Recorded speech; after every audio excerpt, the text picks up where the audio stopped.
Okay, I'm going to call the Election Commission work session into order. Joyce, could you, so that you get it. I am going to call the Election Commission work session into order. And I'm going to, Barbara, I'm going to have you take roll call just so we can have it on the record. Yeah. Joyce, could you see if that's on? Go ahead and try it now. Does it turn on? Is that working now? That's much better. Yeah. Okay, all right. Okay, so Barbara, if you could take roll call. Do you need the mic? No, am I mic now? Is Barbara's mic working? Can you hear me? No? Yes. Oh, you can? All right. Okay. Joyce Anderson. Here. Cindy Hawkins. Here. Pat Abney. Here. Glennis Ireland. Here. Elaine Nelson asked to be excused. You have a quorum. Well, thank you, Madam Clerk. Okay, so we are here today. I'm going to give this to Barbara for a few minutes to explain the reason why the Election Commission is meeting today and what we are going to go over. So, Barbara, go ahead. All right, thank you, Madam Chair. So you are here because we did a couple of recounts, and you have some information in front of you, and there are copies over here for the public. And the first thing is the municipal code, one of my favorite documents. And if you'll look at the document, and we're going to go to the third page, and on the third page, in the middle of the page where it says certification of the recount results, it says, upon completing the recount, the Election Commission and the municipal clerk shall report the results of the recount to the assembly. And so that's what we're here for. We're here for you to review what we did in the recount, and then also for you to complete a report similar to review reports that you usually do to the assembly. And that's what we're ready to do today.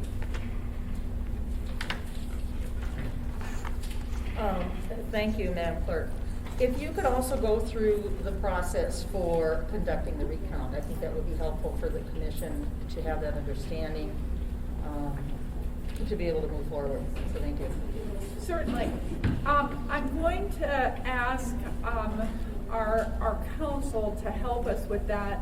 I can tell you about the procedures that we went through for the recount, and then the lawyers can tell you what your duty is going to be for the recount. Thank you, because I was specifically referring to the procedures, but then we'll go into the other thing. Okay, thank you. All right.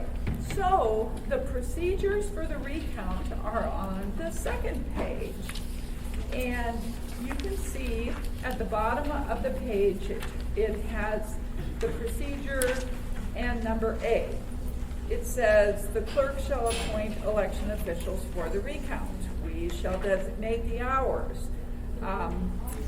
We may combine 2 or more recounts.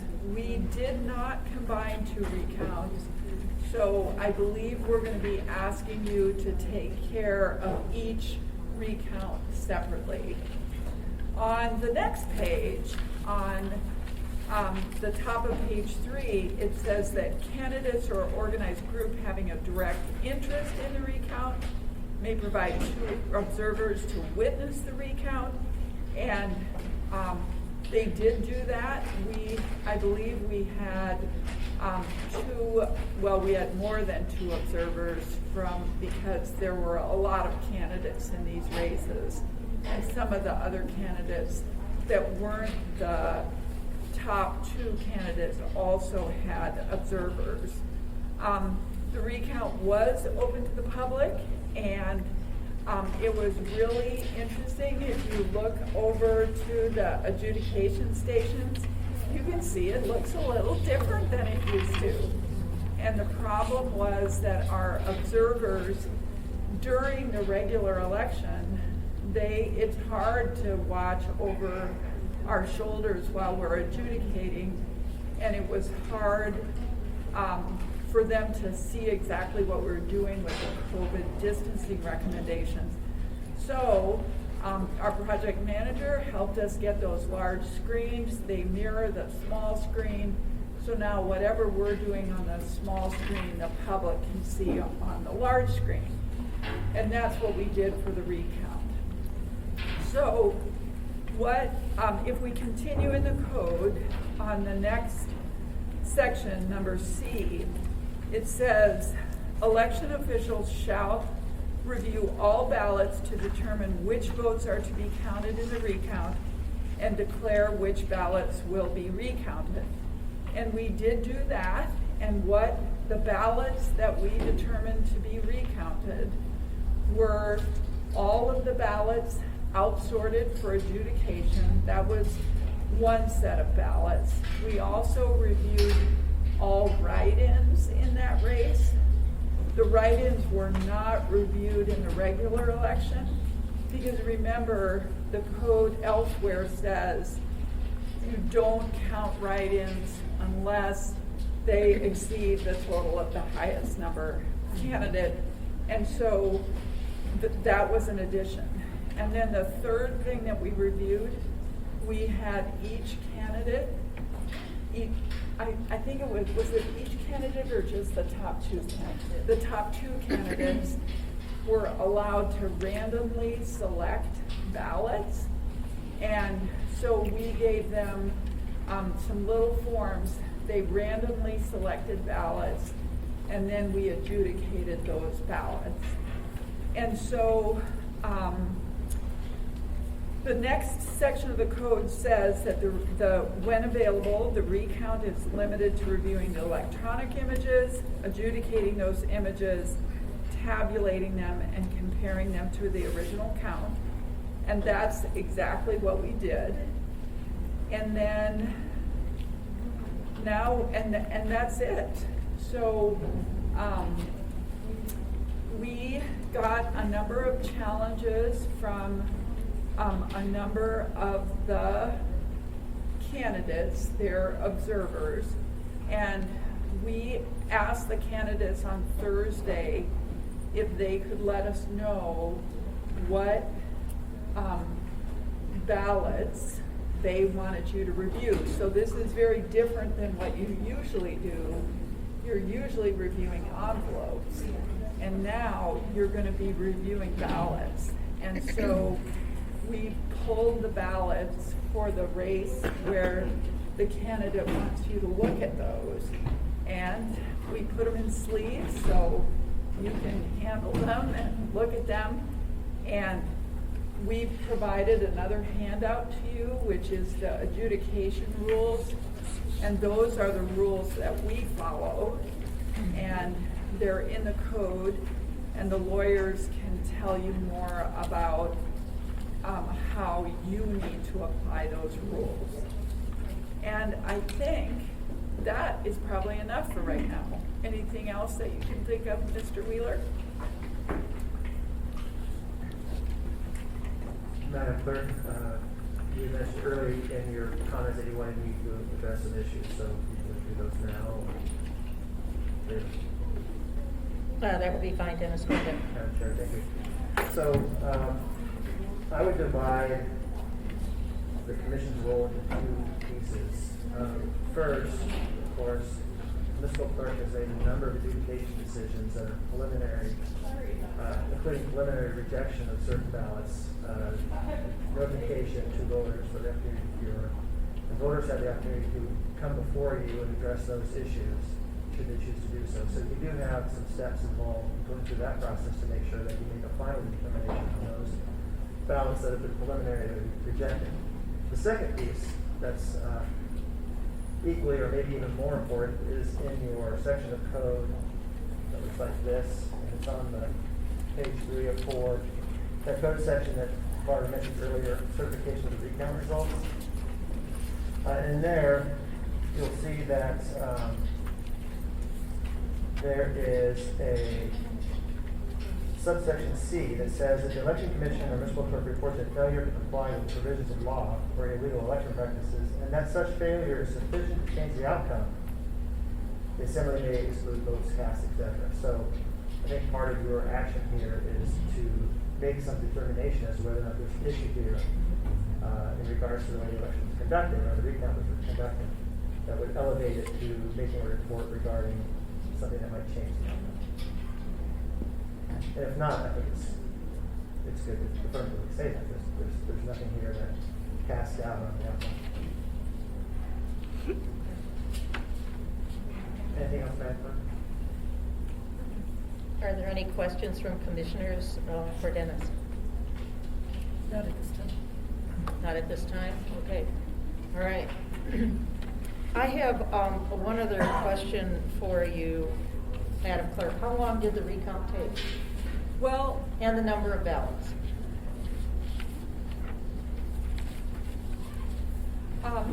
so we got started very slowly. So the recount started, I believe the first one started at 1:30, and we finished at 7:30. Okay. And so what happened was when we were showing the image of the ballot on the screen, we were just super slow because we wanted to make sure everyone knew what we were doing. So that was one thing that went very slow. The second thing that happened was there were a bunch of blank ballots. And so ahead of time, we had a cart over there. I think there were like 20 or so blank ballots. So we had a cart over there with all the boxes where the blank ballot was. And we pulled every single one of those 20 ballots and stopped and showed those to people. Thankfully, in the second recount, some of the same people were there and they said, don't do that again. We either all saw them or knew they were blank. So the second recount started at 10, and we were actually probably done by, what's the time? 3:30. So it was less time because we kind of knew what we were doing, is what I would say. So that is one answer to your question. And the second answer to your question, I do not know exactly how many ballots there were. I know that there's 400 and some odd pages of adjudication notes, but In Seat B, we adjudicated between 900 and 1,000 ballots, and in Seat E, we adjudicated between, I think it was between 1,000 and 1,100, but it might have been a little over 1,100. I don't exactly remember. Okay. Okay, that helps. Madam Chair? Yes, go ahead. There was one other process in the recount. Madam Clerk, did you want to mention the random poll of good ballots? Or is that later? yes, so not only were the ones that Erica mentioned that we adjudicated, we also did the random poll of the, it was like 15 to 20 ballots from each group. And we just pulled those ballots and looked to see if they had been adjudicated the way they should have been voted. And they all were. Okay, thank you. I think we're asking all these questions is because those of us on the commission have not gone through this particular process before. We have gone through, many times have gone through the process where we receive the ballot envelope and make that determination. So we're trying to get a feel for what happened, what our role is, you know, and how we proceed with this, if that makes sense.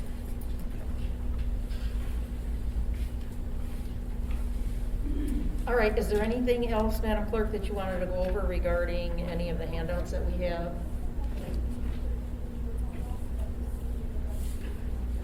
Well, Madam Chair, I think we might want you to take a look at the ballots that we have, and you may want to look at these, and I think we can talk about how we applied the rules in each of these ballots, and then you can look at the materials that you have, and that might be a good way to start. Okay. Or, you know, let me ask Dennis and Dee if they have any other suggestions. Madam Chair, no. Dennis? No? No. Okay. I think that would be a good idea, instead of trying to go through this option, that option, Yeah. and this, the way this looks or whatever, to actually look at the ballot. So we will go ahead and do that.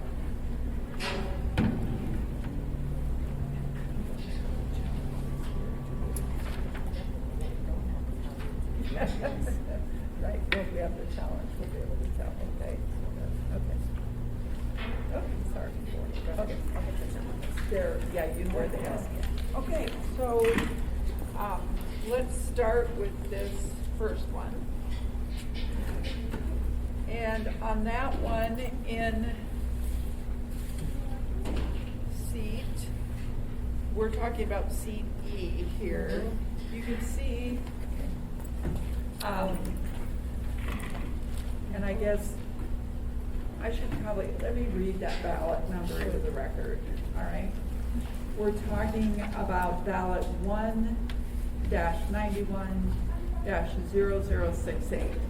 And on this one, there's a hesitation mark in the write-in and a vote for Sammy Graham. And on that one, let's see.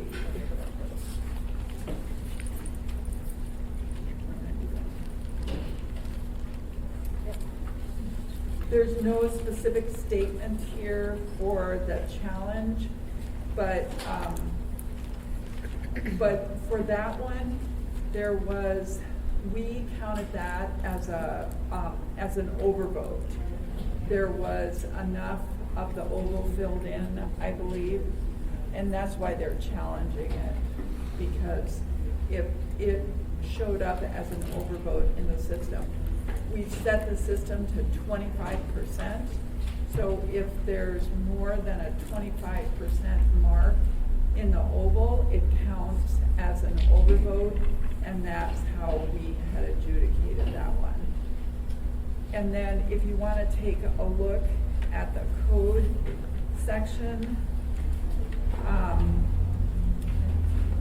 it would be on the page marked 23 of 24 and 23 of 34, thank you, yes.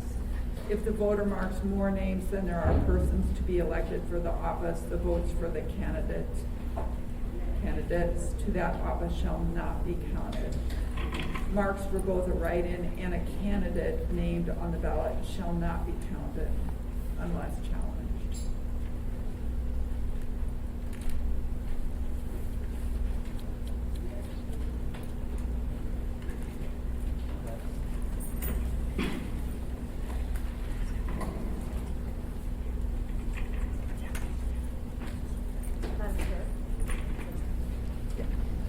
Yes, Erica, go ahead. Thank you. I just wanted to highlight that Ms. Jones mentioned that the computer is set to count any oval filled in by over 25% to be a vote. And this makes us consistent in our review and adjudication of how the ovals are filled in. That we are not trying to make our own personal assessment of is enough of that oval filled in to count. In my opinion, may be different from Ms. Jones' opinion. We don't have to do that because we have the computer giving us a consistent measurement on each time, and that allows us to be consistent. I thought that was important to mention. Thank you.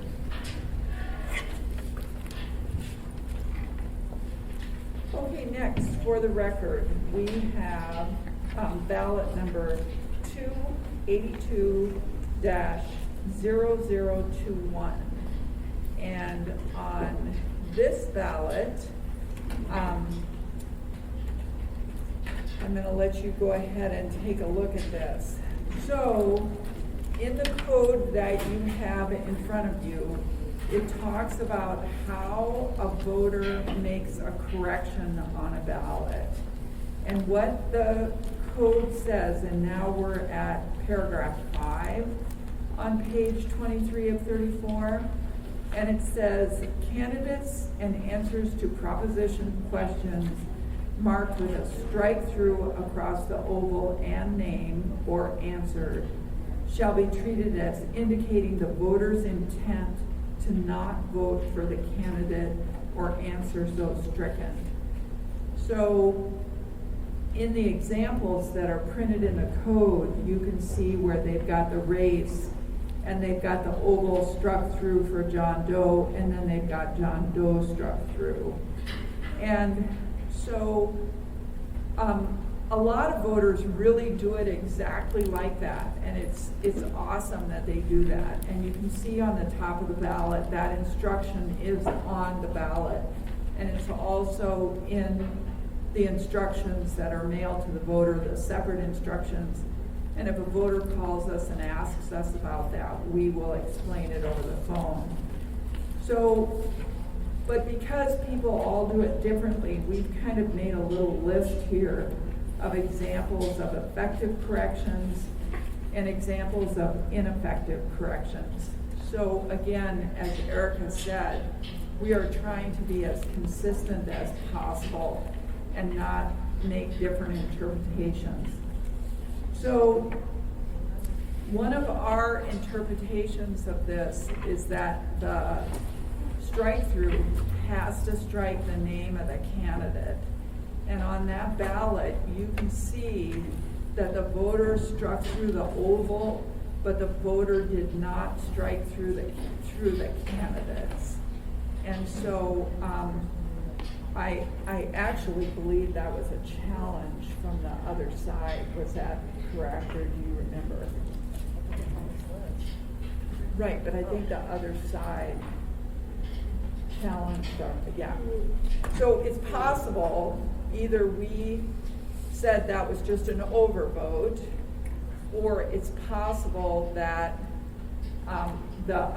one of the other candidates challenged that ballot and said, wait a minute, the strike through doesn't go through the names. And so we adjudicated that in the recount as an overvote, so nothing in that race counted.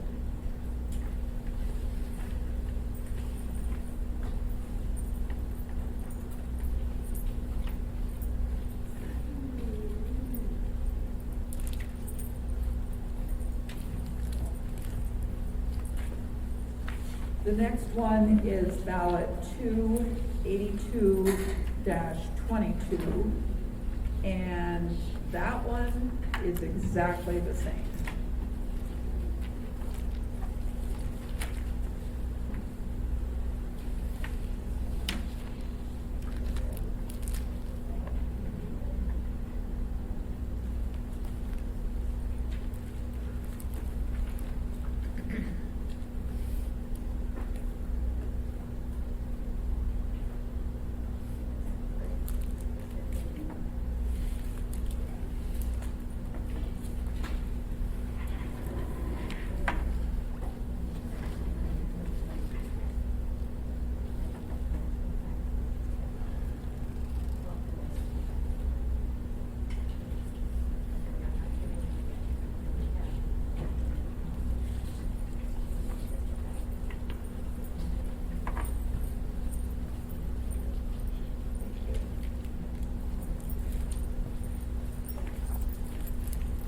So this is kind of interesting because we're getting to test all of these little different provisions of the code. So this is another provision of the code. So we are at ballot number 2-136-0052. And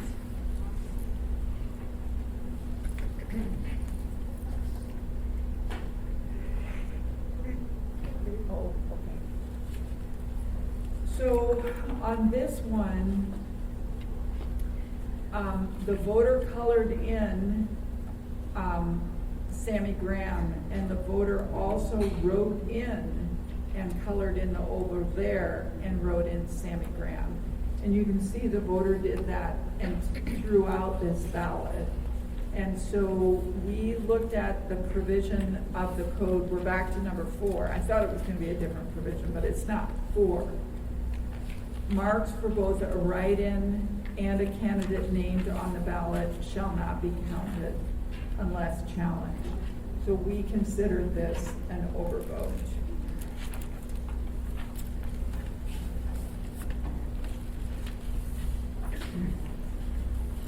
What was the time for comment? Not during the work session.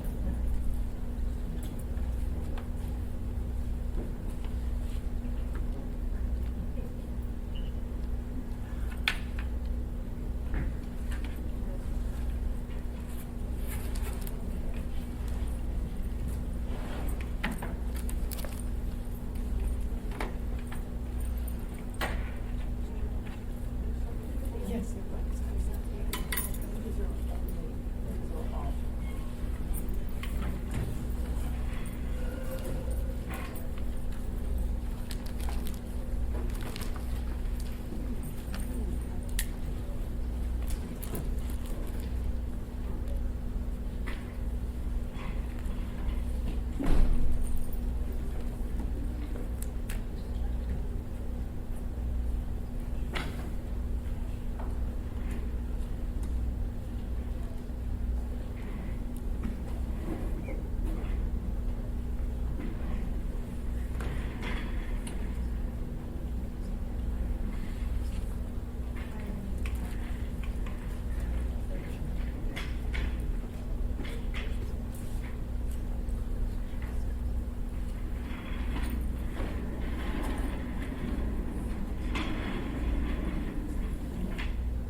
So, I said that we would get to test some more provisions of the code, and now we get to do that.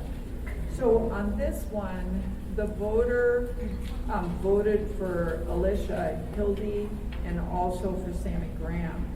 And then the voter crossed out the oval for Alicia Hildy, but did not cross through the name. However, then the voter wrote yes and pointed to Sammy Graham. So I'm going to hand this to you, and if you take a look on page 24 of 34 of the code, it says, all other overvotes shall not be counted as a vote for any candidate or for an answer to a proposition question, regardless of markings or handwritten notes. So we interpret, and as you can see at the bottom of this page, in paragraph C, it says, the rules set out in this section are mandatory, and there shall be no exceptions to them, which is why gives you a better idea of why we did what we did.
Okay, so the last ballot that we have is 3/290/48. And on that ballot, what happened is there is an oval colored in for Sammy Graham, a strike through Rachel Blakesley, and a check in the oval for Rachel Blakesley. One of the things that we look at, and you can look at this on this ballot, is how does the voter mark the ballot? If the voter marks with checks, then we're gonna go with checks. If, here though, this voter marked checks, it looks like in all of the, in a number of other races where it looked like the voter was, acknowledging that's what the voter intended to do. So, we believe that this was impossible for us to determine voter intent, whether the voter was checking Rachel Blakesley or circling Sammy Graham. And it applies to number 4, which says if a voter marks more names than there are persons to be counted, the votes for that office shall not be counted. In addition, Joyce has the observer page, and you should have the observer page. It's the 3rd page, and well, actually it's going to be the very back page of the document that I printed out for you, where it shows examples of valid marks. And there's a check in the candidate's name on the valid marks. It's page 15 of 19. And unfortunately, that's what we've got here. We've got a check and an oval mark. And so I'm going to pass that around for you.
So that is it for the ballots that we have to review for you today.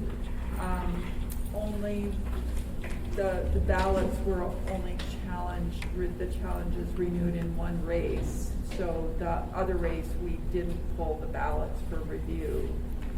I think you get an idea of where the election staff is coming from. And I'm not gonna say that these weren't hard decisions to make. They were very hard decisions to make.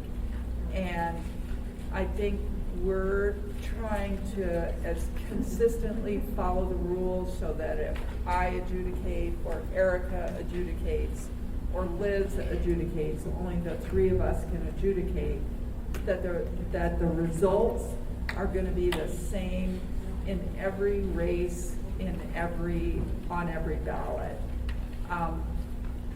If it is that you want to do something different, that might be something that you might want to recommend a code change, or you can consult with Dennis about that, and it might be okay to talk to him about the application of the rules now, or if you have any questions.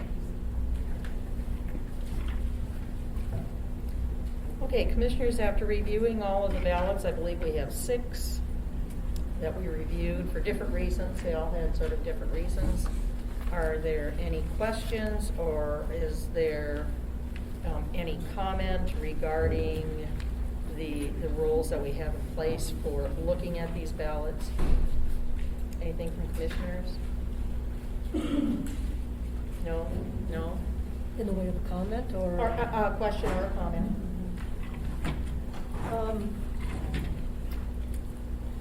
The only comment I would have, is this on? Yes. The only comment I would have is to apply the adjudication across all ballots equally. I think this is important, even though we've been given several examples of some of the more difficult questions that come into play. The code is the code for me, and what's been exercised here. So it's pretty clear to me how I feel that all these ballots are. I'm not sure I'm hearing. It should be on the microphone. Yeah. A little closer? Yeah. Okay. So all I'm saying is that the ballots that we have seen with all the questions went through the same adjudication process that all the ballots had for and in that election. And that helps me in making a decision.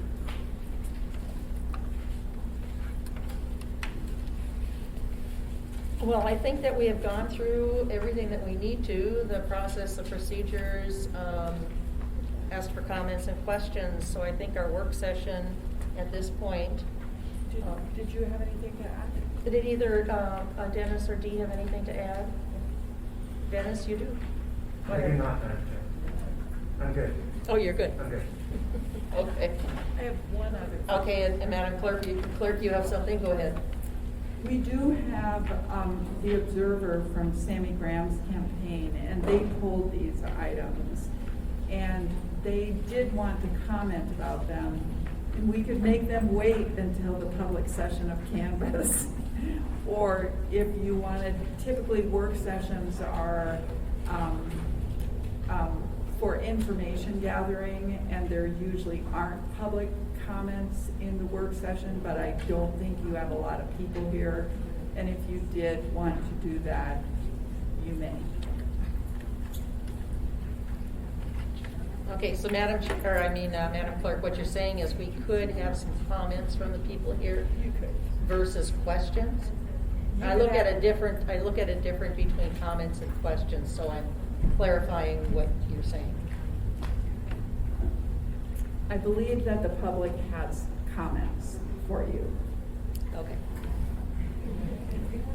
Okay, is the commission okay with comments from the Madam campaigns? Chair, Dennis over here. Yes, Dennis? Just a suggestion, if you are going to take comments from the campaign that made challenges, I think it should not affect their ability to make the same comments if they will choose to do so during their formal public session against later today. So just to make sure that we're not saying this is their only chance to speak. If you Okay. choose to let them. I agree with that. So is the commission okay with some comments, or should we wait for the public session? I'm sorry, Cindy, what? I'm okay with that. Cindy's okay with that? All right, so we will move forward with some comments then. So we have some comments from both campaigns? Is that what you're saying?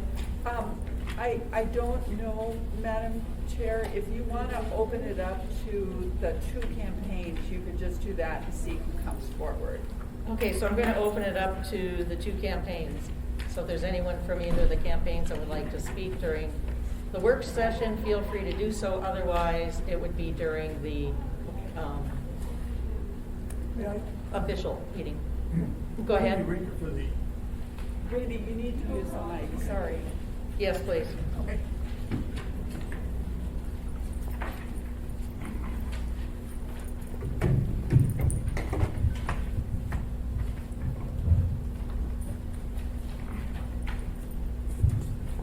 Randy Rieger for the Graham campaign. I appreciate this opportunity, but I think it would be more constructive and timely if we look at the ballots and then have the discussion, rather than me make comments just to preset the stage. I don't think that's helpful. All right, thank you. Any other comments? Otherwise, I will close the work session.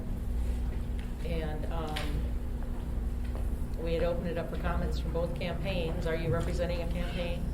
Okay, then we will hold your comments until the... You can, it's up to you if you wanted to let him comment, even if he's not with the campaign. Is the commission okay with that? Yes. Okay, go ahead.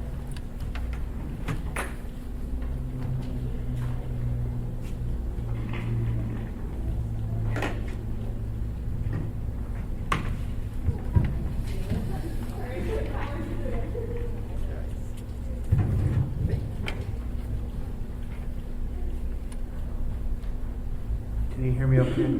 Yes. Okay. My name is Carl Haberman. Follow the public process. When the public process is done appropriately, decision made by the governing body is more like the public interest. What I do is I provide constructive criticism. Okay, and I know your work is detailed, difficult, and you want to do things right. There has been a slight improvement from the previous work session that I attended.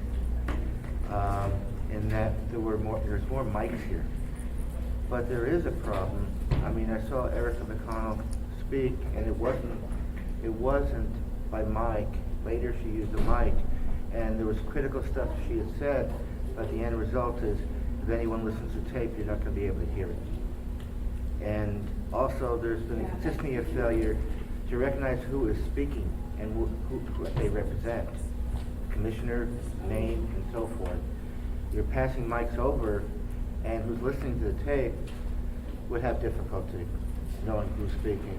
And that includes with legal representation to my right.